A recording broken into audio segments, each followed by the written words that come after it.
Hello and welcome back to Press Pass on GNAT-TV. I'm Andrew McKeever, the news director at GNAT-TV's News Project, and it's a pleasure to have you with us today on Thursday, February 18th. It's also a great pleasure to be joined in our virtual studio by John Walters, who has been here before, but the last time we had him in the studio, it was in the studio. But anyway, today we're grateful to have John with us. John, thank you very much for making the time available for the conversation. Always happy to do it.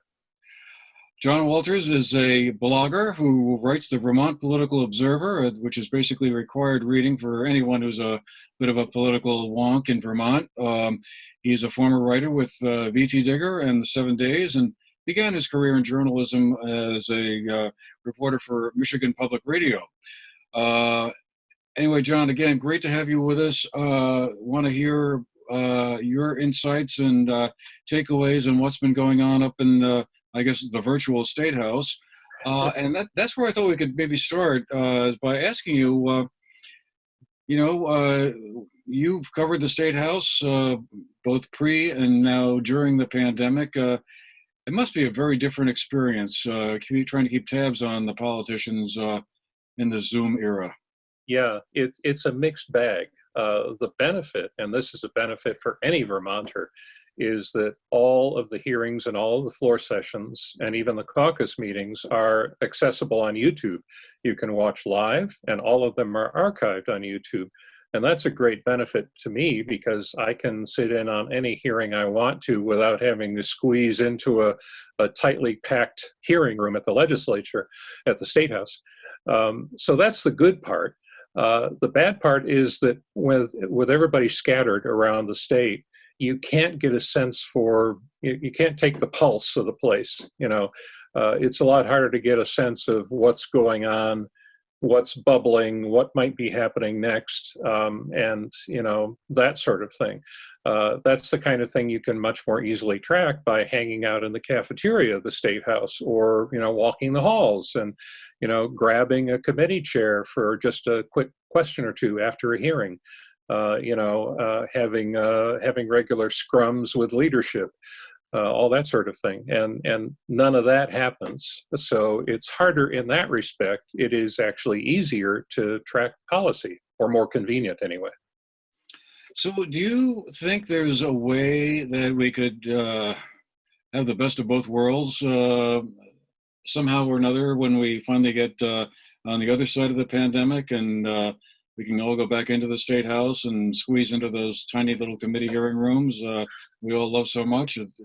I was just trying to think, is there some way to have our cake and eat it too? Yeah.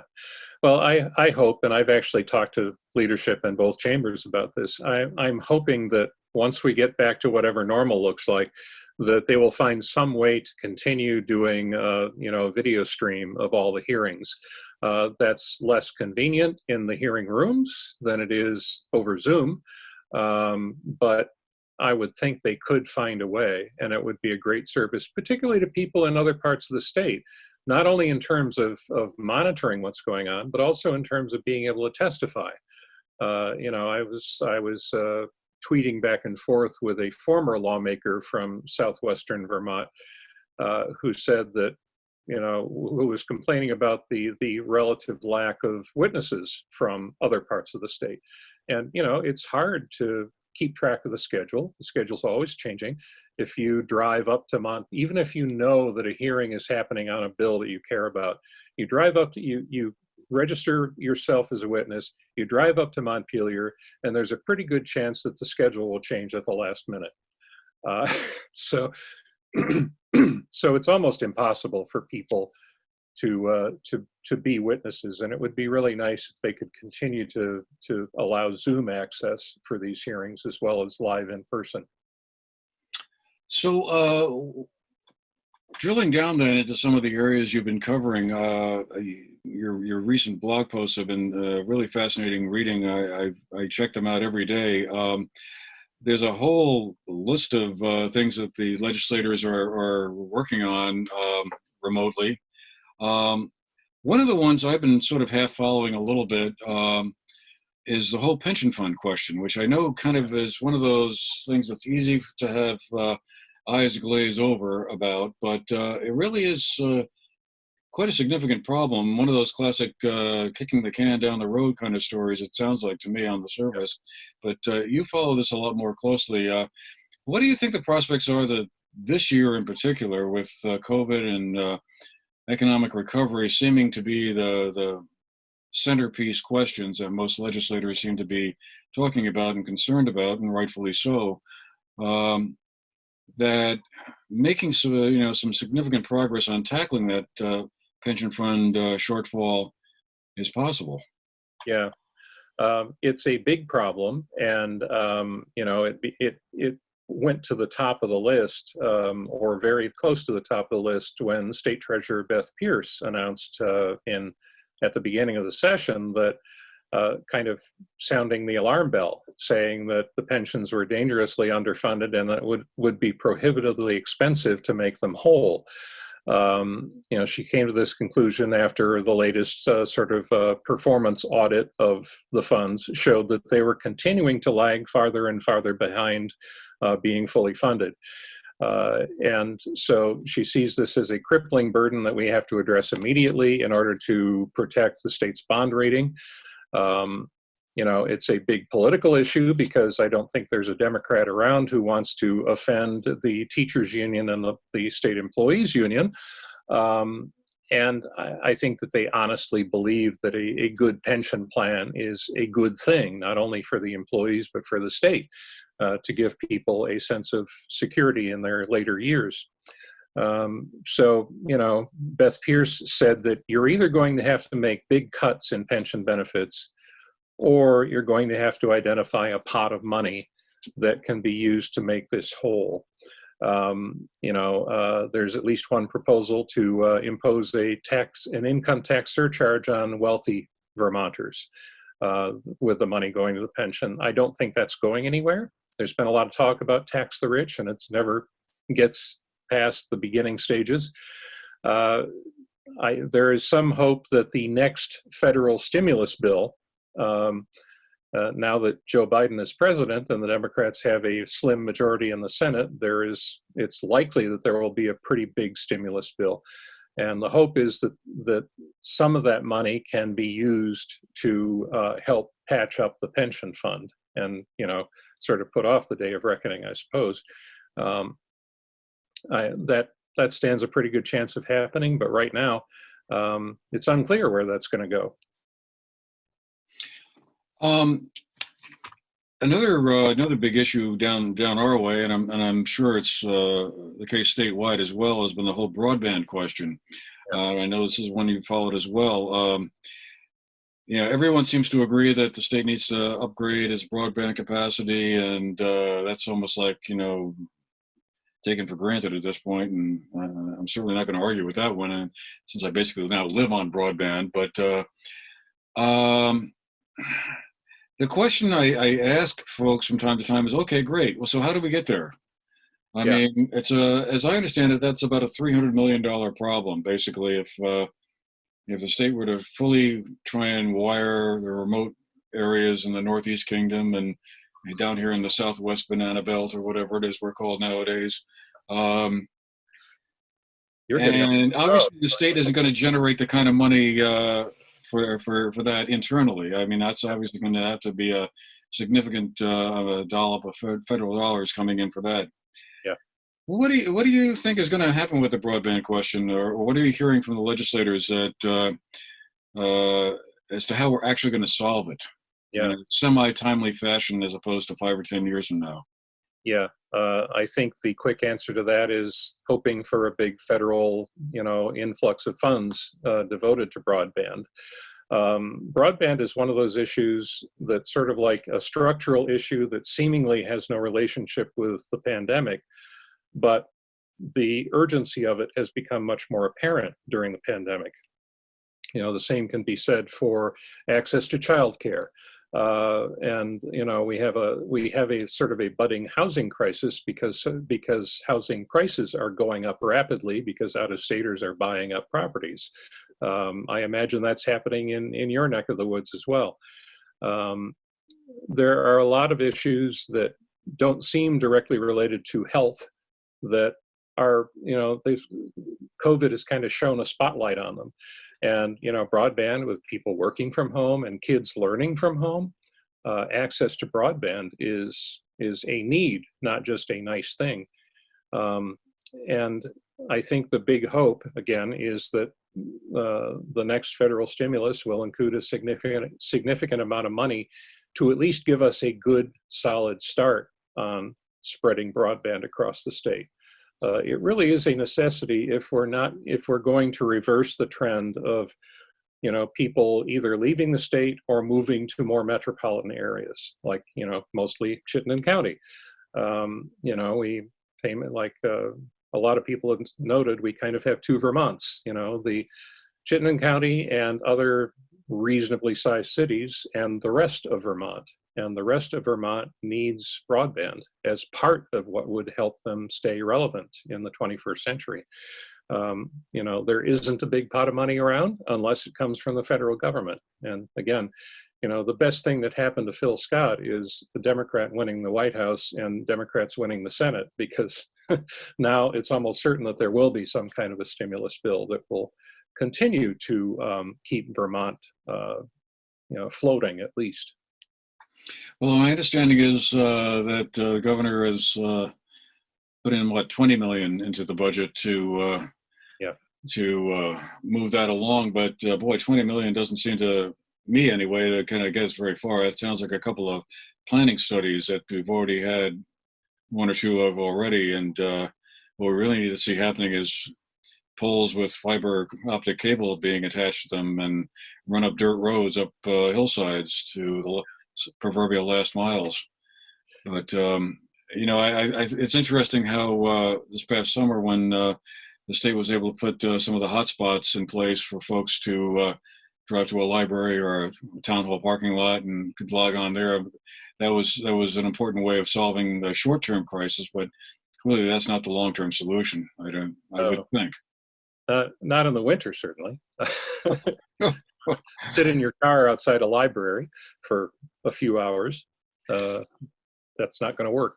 So, well, I want to talk a little bit about state politics and stuff, because I know you follow that close. But I just had one other quick question to throw by you about issues underway in the State House, and because it just occurred to me as we began talking. I was attending one meeting of one of the local energy committees down here, and the bottle bill came up, and you wrote a column about that. I think it was yesterday, about the deposit bill. I guess the idea is that we would double the deposit money from 5 cents to 10 cents for a soda can or a beer can, and include more different types of bottles and cans. But that's running, I suppose, not surprisingly, into some pushback from some folks in the industry. This came up as a conversation at this Energy Committee hearing, and I just wondered, is this a bill that has any traction and likely to move forward? I would think probably not. There is an honest division, even among environmentally concerned people, over on this issue. There are some who would like the bottle bill to cover water bottles and energy drinks and sports drinks and iced tea and juice drinks and all the kinds of drinks that have proliferated since the original bottle bill came in about 50 years ago. But every time you try to change it, then a lot of people, squawk. So it's, and there are some who are environmentally minded who say that we would be better off enhancing our recycling efforts, and that shows the best promise with the least cost for handling waste. I remember hearing from a Democrat a few years ago saying that maybe it's time to abolish the bottle bill and just let the recyclers take care of everything. So that's a point of contention, and industry interests who would prefer not to see an expanded bottle bill certainly use that as part of their argument when they're talking to people who might be environmentally minded. There didn't seem to be a real consensus forming on the issue in the committee, House Natural Resources. When there isn't really a consensus forming, generally speaking, it gets sidelined or put off until next year. So I don't know, I suppose we might see a task force formed to study the bottle bill.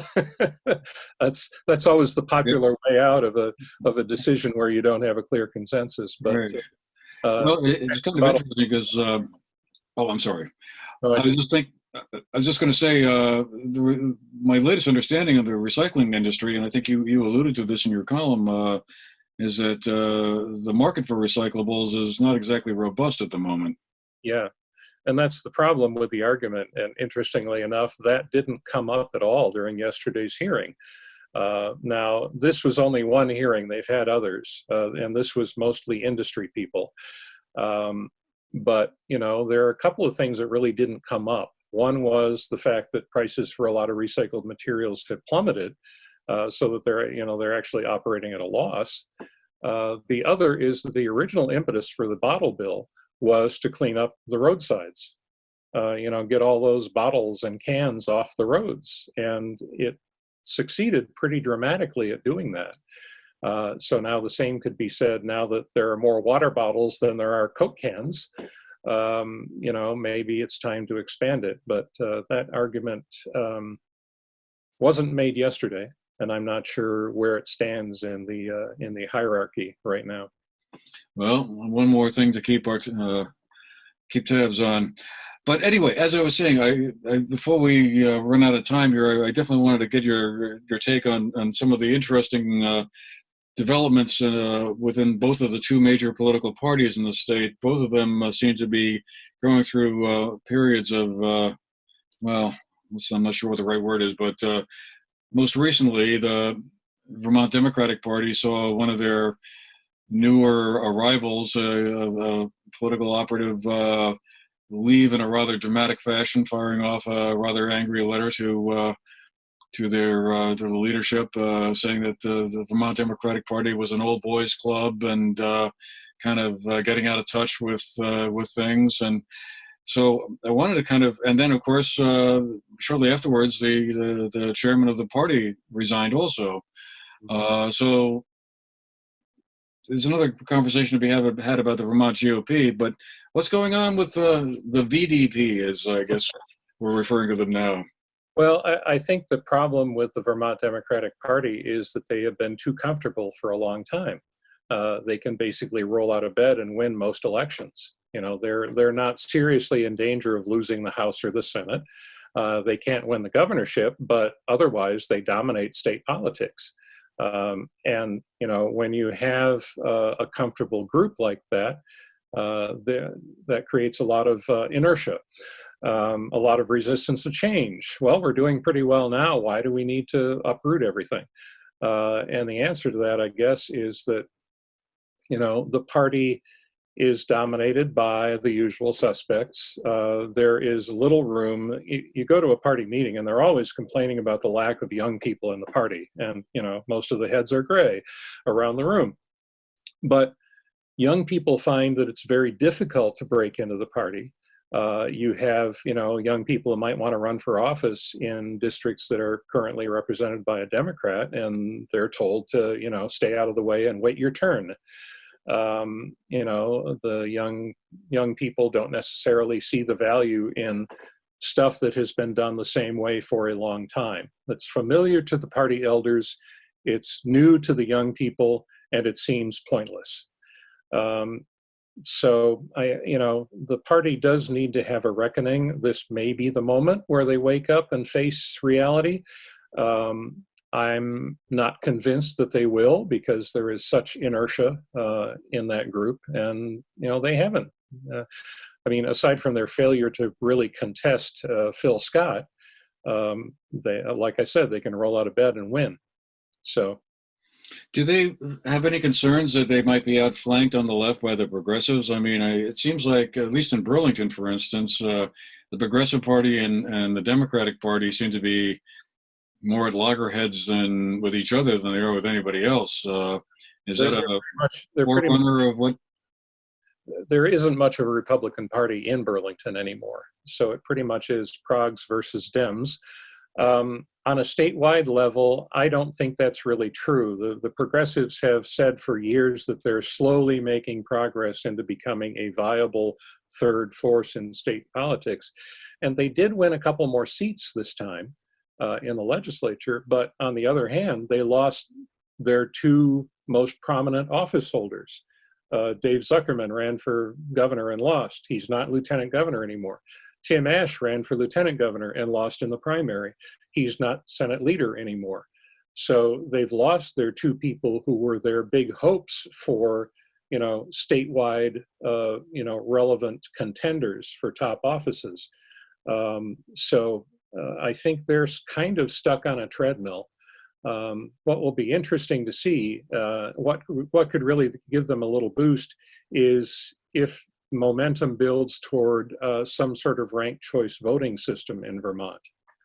And that might gain even more traction if there were to be a split on the Republican side of things, so that we might have, a Patriot Party and a Republican Party and Democrats and progressives, and then there might be more collective interest in the idea of a ranked choice or IRV system, where you would vote for a first and a second choice, and that would make smaller party candidates more viable. So that would be interesting. I think it would be a good thing. It would have to pass through legislature, all of whose members have benefited from the current system. And it would be low to change that. Yes. And the Republicans aren't doing any better because they're split between the Trump loyalists and, the people who say that Republicans need to be more moderate in order to succeed in Vermont. We had some party leaders calling for Governor Scott to resign from the Republican Party because he wasn't loyal enough to President Trump. So, they're in bad shape as well. They're not in a position to take advantage of whatever's, going on with the Democrats. Yeah, I wanted to explore that a little bit because it just struck me as mind-boggling that it seemed like there were several prominent Republican or folks who were in the leadership positions of the state GOP, not necessarily office holders, but who were political operatives, let's say. Yeah. The governor is their one statewide office holder. Last time I checked, I can't think of any other statewide office that a Republican holds. Yeah. And they don't come close. He just won office as you just mentioned, he defeated Lieutenant Governor Zuckerman by a gigantic margin. I'm trying to think, 72% to 28 or something like that. I mean, it's just unheard of in a state that is about as blue as it gets in the United States. Mm-hmm. And you want to kick him out? I mean, what is going on with these guys? Well, I mean, the far-right base, and it is a sizable portion of the Republican base, and they are the activists, so they are the ones who, occupy party positions, from town chairs to national committee member, and the chair of the state GOP is a loyal Trump loyalist. A lot of those people buy into the whole Trump narrative. They think the election was stolen from Donald Trump. They think that that they need to pursue a course of purity in order to eventually succeed. That if they stick to their principles and they stick to their ideas, that they will convince people over time. Much as the same argument was made with Barry Goldwater losing tremendously in 1964's race for president, but kind of creating a template for the pure, more conservative Republican Party that came to power with Ronald Reagan, 16 years later. So that's the argument they make. It's certainly not a winner in the short term. There's no sign that, if Trump's base is 35 to 40% nationally, it's probably 25 to 30% in Vermont of the entire electorate. And that's just not enough to win. And that's why the Republican candidates for statewide office consistently lose by 30, 40, or 50 points. Yeah, because I was wondering last year if the stars might be aligning to some degree to see a resurgence of the state Republican Party. I mean, after all, historically speaking, if you want to go back to 1960 or so, Vermont was as Republican as it got. I mean, it's the flip has been complete over the last 50 or 60 years. And I found myself wondering, what would it take to have the state GOP return to at least a semblance of what their power was like, let's say pre-Phil Hoff, and when he was elected in 1962. I mean, the Republicans had a stranglehold on the state house and most of the major positions, and the Senate and Congress as well. I mean, you know, the fact that we have all Democrats and Bernie Sanders there would probably totally freak out. You know, someone from the 1930s or 40s. And the Republicans did pick up a couple of seats in the House, I think, and one state Senate seat. But clearly, man, a long way to go before they're remotely competitive. Yeah, and they don't have the resources. That's, you know, part of the reason they fail so badly on a statewide level is the party is so weak that they can't give a viable candidate the assurance that there will be a lot of support from the party, either in terms of organizing or, you know, get out the vote, or financial support. The candidates are basically on their own. And that means that people who might fill the shoes of Phil Scott, or might be another candidate like a Phil Scott, have every reason to not run for office. You know, you could take someone, there are Republicans who might be competitive statewide. I could think of Neil Underville, who used to be in Jim Douglas's cabinet, or Anson Tebbetts, the current agriculture secretary, who has a very strong positive image among Vermonters, mostly because of his long career in TV. So there are people like that out there, but they don't seem, they aren't willing to sign on to what the GOP is now. You know, some of them are making more noise about leaving the GOP than stepping forward and trying to lead it. Governor Scott gave up years ago on trying to mold the GOP into his image. So, you know, I think there are ways the Republicans could be more competitive, but they're unlikely to pursue them given the current climate. Well, it'll be interesting to follow. Gosh, there's about 5 or 6 other big things we could talk about, but you know, the clock is ticking here. We're just about out of time. So, John, I guess I just want to say thank you for making the time to be with us today and sharing your thoughts and insights on all of this. And we'll look forward to having you back in person, perhaps next time around. Although I must say there is a lot to be said about this approach. I mean, for us to do this in person, I would have had to drive up to the other end of the state, or you would have had to come down here. So we're able to make it happen this way. Well, I wouldn't mind getting an opportunity to visit Manchester. I haven't been there in a year, and I always like spending time there, but not right now. And, you know, even, you know, as long as we're in Zoom land, you know, feel free to invite me back anytime. All right. Well, we'll do that. Again, John Walters is a blogger who writes the Vermont Political Observer. Great writing for those who find Vermont politics all engrossing. And John, again, really appreciate your time and thanks for being with us. All right. Thank you, Andrew. See you again soon. Yes.